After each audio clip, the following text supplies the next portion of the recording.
Avis vascular centre మన దేశంలోనే the best varicose vein hospital. నమస్తే, welcome to healthy conversations with IT media.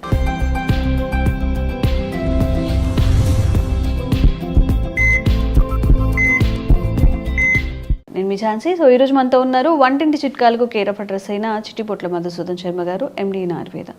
మరి కంటి సమస్యల గురించి మనం మాట్లాడుకున్నట్లయితే ఇప్పుడు చాలా చిన్న ఏజ్లోనే ఐసైట్స్ వస్తున్నాయి. మరి దీనికి గల కారణం ఏంటి, తీసుకోవాల్సిన జాగ్రత్తలు మాట్లాడేద్దాము. నమస్తే సార్.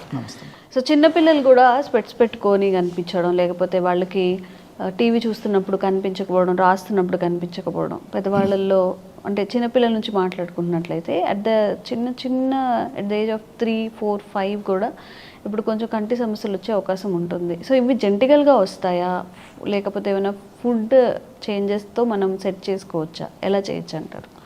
సో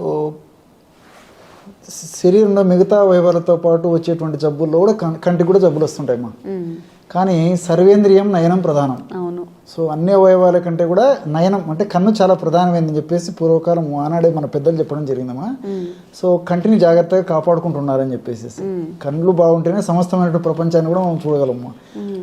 సో దేహధర్మాల రీత్యా, వయోధర్మాల రీత్యా సర్వసాధారణంగా ఒక వయస్సు వచ్చిన తర్వాత కంటికి సంబంధించినటువంటి సమస్యలు అంటే ఇప్పుడు ఏదో మోకాళ్ళ నొప్పులు వచ్చినట్లు, తర్వాత చెవులకు సంబంధించినటువంటి సమస్యలు, చెవుకు సంబంధించినట్టు వచ్చినట్లు, అదేవిధంగా మతిమరుకు సంబంధించినట్టు ఇలాంటి సమస్యలు వచ్చినట్లు కూడా కంటికి కూడా సమస్యలు రావడం అత్యంత సర్వసాధారణమా. సో కొంతమందికి ఏదో 60 సంవత్సరాలు దాటినటువంటి వాళ్ళు, 50 సంవత్సరాలు లేదు ఆ ఏజ్ వచ్చినటువంటి వాళ్ళకి వస్తే, కొంతమందికి 70-80 సంవత్సరాలు ఆ ప్రాంతము ఆ వయస్సు దాటినటువంటి వాళ్ళలో కూడా కంటికి సంబంధించినటువంటి సమస్యలు రావడం సర్వసాధారణం. కానీ దురదృష్టవశాత్తు ఈ మధ్యకాలంలో మరి తల్లిదండ్రుల యొక్క అవగాహన లోపం చేత, పిల్లలకి సరైనటువంటి మార్గదర్శకం చూపలేకపోవడం చేత, విపరీతమైన పోషకాహార లోపం చేత, junk food, fast food, bakery foods ఇలాంటి ఆహారం ఇవ్వడం చేత, కంటికి రెస్ట్ సరిగ్గా లేకపోవడం చేత, ఇలా వివిధ రకాల కారణం చేత చిన్న వయస్సులోనే కంటి జబ్బులు వస్తున్నాయమ్మా. మీరు గమనించండి, స్కూల్ గోయింగ్ చిల్డ్రన్ ఒక 100 మందిని గమనించినట్లయితే దాదాపు ఒక ఇంచుమించు 15-20 మందికి అద్దాలు, సో స్పెట్స్ ఉండేటువంటి పరిస్థితి ఏర్పడుతుంటుందమ్మా. సో ఇవన్నీ చెప్పేసరికి చాలా మందికి సందేహం వస్తుంటుంది. మరి డాక్టర్ గారు కూడా స్పెట్స్ వాడుతున్నారు కదా, డాక్టర్ గారు ఏదైనా మందు వాడుకొని ఆ సమస్య లేకుండా చేసుకోవచ్చు కదా అని చెప్పేసి కూడా కొంతమంది అంటుంటామా. సో నాకు ఈ నాలెడ్జ్ వచ్చేసరికి కాలం గడిచిపోయింది. సో ఇవన్నీ తెలుసుకునేసరికి నాకు దాదాపు 40-50 ఏళ్ళు వచ్చినాయమ్మా. సో దాదాపు అప్పటికి చత్వారం అని చెప్తుంటారమ్మా, అది కొంచెం మొదలు కావడం, తర్వాత సరైన వయస్సు వచ్చే కొద్ది కూడా ఇంతకుముందు చెప్పినట్టు దేహధర్మాల్లో భాగంగా ఇది వచ్చిందమ్మా. ముందు జాగ్రత్తలు తీసుకొని నాకు కూడా చిన్నప్పటి నుంచి వీటి మీద అవగాహన ఉంటే ఇంకో 10-15 సంవత్సరాల పాటు అద్దాలు లేకుండా గడపగలిగి వాడినేమో. సో సరే, ఏదైనా అనుభవం నేర్పిన పాఠాలని చెప్పేసి ఆ అనుభవం అందరికీ మార్గదర్శకంగా ఉంటుందని చెప్పేసి చెప్తున్నామ్మా. సో నేను చేయలేకపోయినాను, కనీసం ఫ్యూచర్లో కూడా భవిష్యత్ వచ్చే జనరేషన్ కూడా అలా ఇబ్బంది. మీ ఏజ్ ఎంత సార్ ఇప్పుడు? 65 అమ్మా. 65. నార్మల్గా మీకు ఎప్పుడు వచ్చింది స్పెట్స్? నాకు దాదాపు ఒక 10 ఇయర్స్ అయిందమ్మా. అంటే 55 నుంచి కొద్దిగా మొదలైంది. 55 అంటే మీరు చాలా అంటే కొంచెం పెద్ద ఏజ్ కదా. చిన్నప్పుడు అంటే 20-30 కన్నా 55 అనేది పర్వాలేదు, మీరు జాగ్రత్త తీసుకున్నట్టే. మీరు డాక్టర్ కాబట్టి ఇంకా కొంచెం జాగ్రత్త తీసుకుంటే ఆ స్పెట్స్ కూడా వచ్చేవి కాదు అనేది నాకు తెలియదు.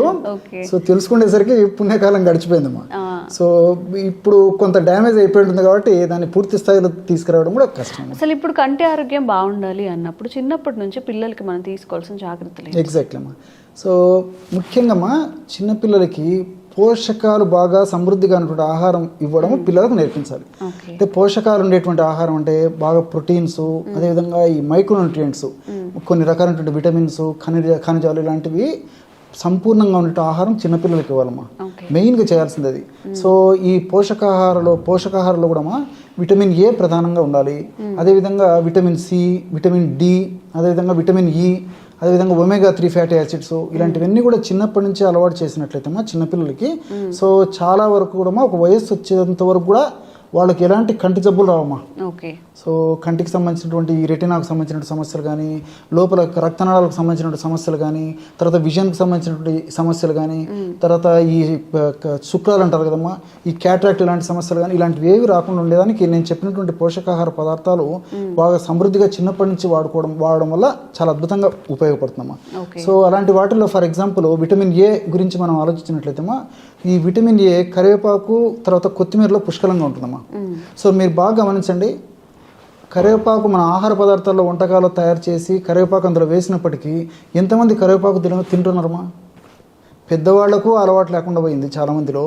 చిన్నపిల్లలు పక్కన తీసేసి ఆహారం తింటారు కానీ కరివేపాకు పక్కన పెడతారు.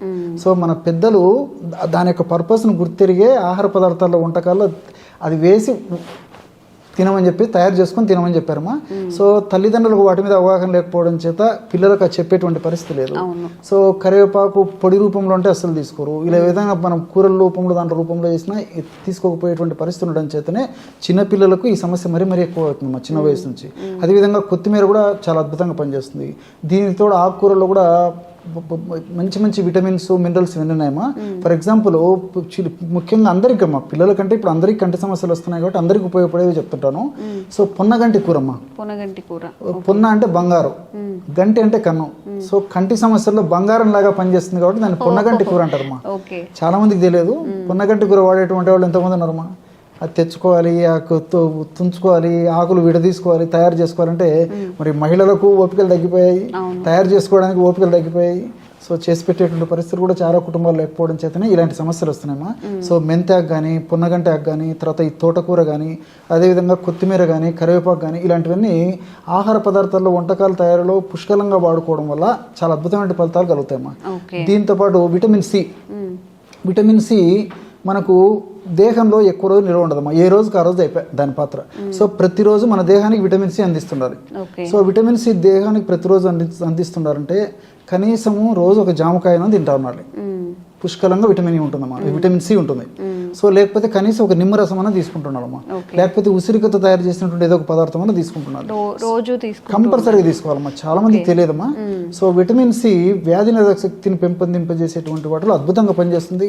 అంతేకాకుండా కంట్లో ఉన్నటువంటి కణాలు కణజాలాలు దెబ్బతినకుండా, అందులో కంట్లో ఇన్ఫర్మేషన్ అంటే వాపు ప్రక్రియ జరగకుండా, కంటికి సంబంధించినటువంటి అనారోగ్యాలు కలగకుండా ఉండేందుకు ఈ విటమిన్ సి చాలా అద్భుతంగా పనిచేస్తుందమ్మా. సో ఈ రోజుల్లో మరి ఆ విటమిన్ సి రెగ్యులర్గా తీసుకునేటువంటి వాళ్ళు మనం లైట్ వేసి వెతుకున్నా కనపడరమ్మా. సో ఎప్పుడో ఒకసారి తీసుకుంటారు, ఆ సందర్భం వచ్చినప్పుడు తీసుకునేటువంటి పరిస్థితి, కానీ విటమిన్ సి ఉండేటువంటి ఆహారాలు రెగ్యులర్గా తీసుకునేటువంటి పరిస్థితి లేదు. సో నేను చెప్పినట్టు కనీసం జామకాయ కానీ, లేకపోతే కొన్ని సిట్రస్ ఫ్రూట్స్ కానీ, లేకపోతే నేను చెప్పినట్లు ఈ ఉసిరిక కానీ ఏదో ఒక రూపంలో ఈ ఉసిరిక తీసుకోవడం మంచిదమ్మా. విటమిన్ సి ఉసిరిక కొంతమందికి తీసుకోలేకపోవచ్చు, కొంతమంది తీసుకోగలవచ్చు, ఎలాగైనా పర్లేదు విటమిన్ సి తీసుకోవాలి. అదేవిధంగా విటమిన్ డి కూడా కంటికి చాలా చాలా మంచిదమ్మా. సో విటమిన్ డి అనేసరికి నాటు ఆవు జున్ను పాలు అద్భుతంగా వారానికి ఒకసారిగిన వాళ్ళు తీసుకోగలిగితే చాలా అద్భుతంగా ఉంటుంది. పుట్టగొడుగులు కూడా బాగా పనిచేస్తాయి. ఈ రోజుల్లో నాటు ఆవు పాలు దుర్భరము, పుట్టగొడుగులు అనేసరికి ఎంత క్వాలిటీ పుట్టగొడుగులు మనకు దొరకవు. సో తప్పని పరిస్థితుల్లో మరి సూర్యరశ్మి యొక్క ప్రభావంకైనా మనం ఉండాలి, అంటే సూర్యకిరణాలు పడేటట్లు ఉండాలమ్మా. అది లేని పక్షంలో మరి సప్లిమెంట్స్ తీసుకోవడం మంచిది. ఏదో ఒక రూపంలో దాన్ని భర్తీ చేసుకోవడం మంచిది. కానీ డి విటమిన్ లోపం వల్ల కూడా వయస్సు వచ్చే కొద్దీ కంటి జబ్బులు వస్తుంటాయమ్మా. అదేవిధంగా ఈ విటమిన్ కూడా కంటికి చాలా మంచిదమ్మా. సో ఈ పిగ్మెంట్ లోపల కణాలు దెబ్బతినకుండా ఉండేందుకు, అదేవిధంగా రెటినా దెబ్బతినకుండా ఉండేందుకు, అదేవిధంగా రాడ్స్ అండ్ కోన్స్ అని చెప్పేసి ఉంటాయమ్మా మనకు దృష్టిని కలుగజేసేందుకు ఉపయోగపడేటువంటివన్నీ. సో ఇవన్నీ కూడా ఆరోగ్యంగా చైతన్యవంతంగా తమ పనులు తమ నిర్వర్తించేందుకు ఈ విటమిన్ కూడా చక్కగా ఉపయోగపడుతుంది. సో అదేవిధంగా ఒమేగా-3 ఫ్యాటీ యాసిడ్స్, ఈ ఒమేగా-3 ఫ్యాటీ యాసిడ్స్ కూడా కంటి జబ్బులు రాకుండా ఉండేందుకు యాంటీ ఆక్సిడెంట్గా పనిచేయడమే కాకుండా కంటిలో ఉన్నటువంటి అనారోగ్యాలను తొలగించేందుకు, వచ్చినటువంటి కంటి జబ్బులు త్వరగా తగ్గేందుకు కూడా ఒమేగా-3 ఫ్యాటీ యాసిడ్స్ ఉపయోగపడతామా. ఈ ఒమేగా-3 ఫ్యాటీ యాసిడ్స్ అంటే వాల్నట్స్లో ఒమేగా-3 ఫ్యాటీ యాసిడ్స్ పుష్కలంగా ఉన్నాయి. అదేవిధంగా ఈ యొక్క ఫ్లాక్స్ సీడ్స్ అమ్మా, ఫ్లాక్స్ సీడ్స్ కూడా అవిసె గింజల్లో కూడా ఒమేగా-3 ఫ్యాటీ యాసిడ్స్ ఎక్కువగా ఉన్నాయి. సో ఇలాంటివి కూడా ఆహారంలో తరచుగా తీసుకోవడం వల్ల ఈ కంటి అనారోగ్య సమస్య నుంచి చాలా దూరంగా ఉండొచ్చు. ఓకే సార్, ఇప్పుడు నార్మల్గా మీరు చెప్పినవన్నీ కూడా డైలీ తినాలి అంటే కుదరకపోవచ్చు, కానీ ఏదన్నా రెమెడీ ఉందా? డైలీ పిల్లలకి ఆహారంలో రెడీమేడ్గా చేసి పెట్టేది కానీ లేకపోతే టాబ్లెట్ రూపంలో కానీ అలాగా మంచి ఒక పౌడర్ చెప్తానమ్మా, టేస్టీగా ఉంటుంది, సువాసన భరితంగా ఉంటుంది. ఓకే. చిన్నపిల్లల నుంచి పెద్దల వరకు అందరూ వాడుకోవచ్చమ్మా. 100 గ్రామ్స్ బాదం పప్పులని వేయించేసి పౌడర్ తయారు చేయడమ్మా. ఓకే. 100 గ్రామ్స్ బాదం పప్పు పౌడర్లో 25 గ్రామ్స్ కరివేపాకు పొడి, 25 గ్రామ్స్ ఉసిరిక పొడి, 5 గ్రామ్స్ ఇలాచి పొడి. ఓకే. చాలా బాగుంటుందమ్మా. సో ఈ రేషియోలు అన్ని పదార్థాలు బాగా కలిపేసి ఒక గాజు సీసాలో నిల్వ ఉంచుకొని రోజు ఒక్కసారమ్మా జస్ట్ ఒక పావు టీ స్పూన్ నుంచి ఒక 1/2 టీ స్పూన్ వరకు వాటర్లో కానీ తేనెతో కానీ పాలతో కానీ ఎవరికి ఎలా వీలైతే అలాగా సో తీసుకోవడం వల్ల మరి చిన్నపిల్లల నుంచి పెద్దల వరకు అందరికీ ఉపయోగపడుతుందమ్మా. చిన్నపిల్లలు అయితే పావు టీ స్పూన్ సరిపోతుంది. 15 సంవత్సరాలు 20 సంవత్సరాలు దాటినటువంటి వాళ్ళైతే రెగ్యులర్గా 1/2 టీ స్పూన్ వాళ్ళ డైలీ యాక్టివిటీస్లో రోజు తీసుకునే ఆహార పదార్థాల్లో రోజు తీసుకునే ఆహార భాగంలో దినచర్యలో భాగంగా రోజు దీన్ని తీసుకోవడం వల్ల కంటి జబ్బుల నుంచి చాలా సులువుగా బయటపడవచ్చు. అవి రాకుండా కూడా కంట్రోల్ చేసుకోవచ్చు. Okay, thank you so much. And for more videos, Please subscribe to iDream. Please subscribe to iDream. Please subscribe iDream. And please subscribe to iDream. For more videos, subscribe to iDream. please like, share, and subscribe to the channel. Congratulations, iDream. Subscribe to iDream. Subscribe to iDream. So subscribe to iDream Media. iDream ki iDream team andarki huge congratulations. Please subscribe iDream Media. Please subscribe to iDream. Subscribe iDream. Please subscribe to iDream. iDream అంటే నా కళల ఛానల్ను subscribe చేసుకున్న నోరు తిరుగుతలేదు, మీరైతే గంట గుర్తు కొట్టండి. For more such videos, please subscribe to iDream. Subscribe to iDream. Please subscribe to iDream. Please subscribe iDream Media. Please do subscribe to iDream. Please subscribe to iDream Media. For best entertainment and information, please subscribe iDream. And don't forget to subscribe to iDream.